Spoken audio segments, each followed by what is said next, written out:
ನೀವೆಲ್ಲ ನನ್ನ ಅಣ್ಣ ತಮ್ಮಂದಿರಿದ್ದಂಗೆ ದಯವಿಟ್ಟು ನನ್ನ ಮಾತು ಕೇಳಿ. ಒಂದಲ್ಲ ಎರಡಲ್ಲ ಸುಮಾರು 40 ವರ್ಷಗಳಿಂದ ಗೇಮೆ ಮಾಡ್ಕೊಂಬಂದಿದ್ದೀನಿ. ಭೂಮಿ ತಾಯಿ ಯಾವತ್ತೂ ನಮ್ಮ ಕೈ ಬಿಟ್ಟಿಲ್ಲ. ನಾನು ನಿಮ್ಮನ್ನ ಕೇಳ್ಕೊಳ್ಳೋದಿಷ್ಟೇ, ಅನ್ನ ಹಾಕಿದ ತಾಯಿಗೆ ವಿಷ ಹಾಕ್ಬಿಟ್ರೆ ಕಣಪ್ಪ. ಏನು ಸಂಗ್ರಹಣ ನೀವು? ಬೆಳೆ ಚೆನ್ನಾಗಿ ಬರಲಿ ಅಂತ ಔಷಧಿ ಗೊಬ್ಬರ ಹಾಕ್ತೀವಿ, ಅದನ್ನೇ ನೀವು ವಿಷ ಕೊಲ್ಸಿದ್ರೆ ಹೆಂಗೆ? ಹೌದೇನಪ್ಪ? ವಿಷನ ವಿಷ ಅಂದರೆ ಏನನ್ನು ಅಮೃತಕ್ಕೆ ಹೋಲ್ಸಕ್ಕಾಯ್ತದೆ ಅಲ್ಲಯ್ಯ? ಹಿಂದೆ ಏನು ರಾಸಾಯನಿಕ ಗೊಬ್ಬರ ಹಾಕೇ ಬೆಳೀತಿದ್ರಾ? ಅವತ್ತೆಲ್ಲ ಊಟ ಮಾಡ್ತಿರ್ಲಿಲ್ವಾ? ಹಂಗೆ ನೋಡೋಕೆ ಹೋದರೆ ಅವ್ರ ಆಯುಸ್ಸು ನಮಗಿಂತ ಗಟ್ಟಿಯಾಗಿತ್ತು, ಹೆಚ್ಚಾಗಿತ್ತು. ಅವ್ರ ಆರೋಗ್ಯನೂ ನಮಗಿಂತೂ ಚೆಂದಾಗಿತ್ತು. ಯಾಕೆ ಹೇಳಿ? ಅವ್ರು ತಿನ್ನೋ ಆಹಾರದಾಗೆ ಕಲ್ಮಶ ತುಂಬಿಕೊಂಡಿರಲಿಲ್ಲ.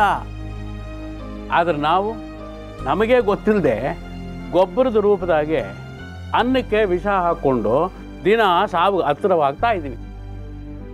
ಈಗ ನಮ್ಮ ಅಪ್ಪ ಅಜ್ಜನ ವಿಷಯ ಬೇಡ್ರಪ್ಪ, ನಂದೇ ತಗೊಳ್ಳಿ.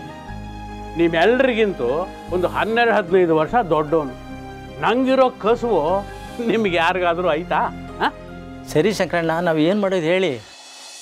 ಈ ರಾಸಾಯನಿಕ ಗೊಬ್ಬರ ಆಳು ಮೂಳು ಅದನ್ನು ಇದನ್ನು ಹಾಕೋದು ಬಿಟ್ಟು ತಿಪ್ಪೆ ಗೊಬ್ಬರ ಹಾಕೋದು ಕಲ್ತ್ಕೋ. ನೀನು ಹೇಳತ್ತರ ತಿಪ್ಪೆ ಗೊಬ್ಬರ ನಂಬ್ಕೊಂಡ್ರೆ ನಾವೆಲ್ಲ ಬದುಕ್ದಂಗೆ. ಯಾಕಲೇ ಮಾತಾಡಿ? ನಮ್ಮ ತಾತನೂ ಇದೇ ಗೊಬ್ಬರ ಹಾಕಿದ್ದು, ನಮ್ಮ ಅಪ್ಪನೂ ಇದೇ ಗೊಬ್ಬರ ಹಾಕಿ ಬೆಳೆ ಬೆಳೆದಿದ್ದು, ನಾನು ಇದೇ ಗೊಬ್ಬರ ಹಾಕಿ ಬೆಳೀತಾ ಇರೋದು. ನಾವೇನು ಜೀವನ ಮಾಡ್ತಾ ಇದ್ವಾ? ಯಾಕಾರ ನಿನ್ನ ಮಗನಾಗ ಹುಟ್ಟದ್ದು ಬಡ್ಡಿ ಅಂತಂದು ಆಯ್ತಣ್ಣ, ನಿಮ್ದಾನೇ ನಡೀತೀವಿ. ಆದರೆ ನಮ್ಮ ಮಕ್ಕಳು ಮೊಮ್ಮಕ್ಕಳ ಬಗ್ಗೆ ಯೋಚನೆ ಮಾಡೋರು ಯಾರು?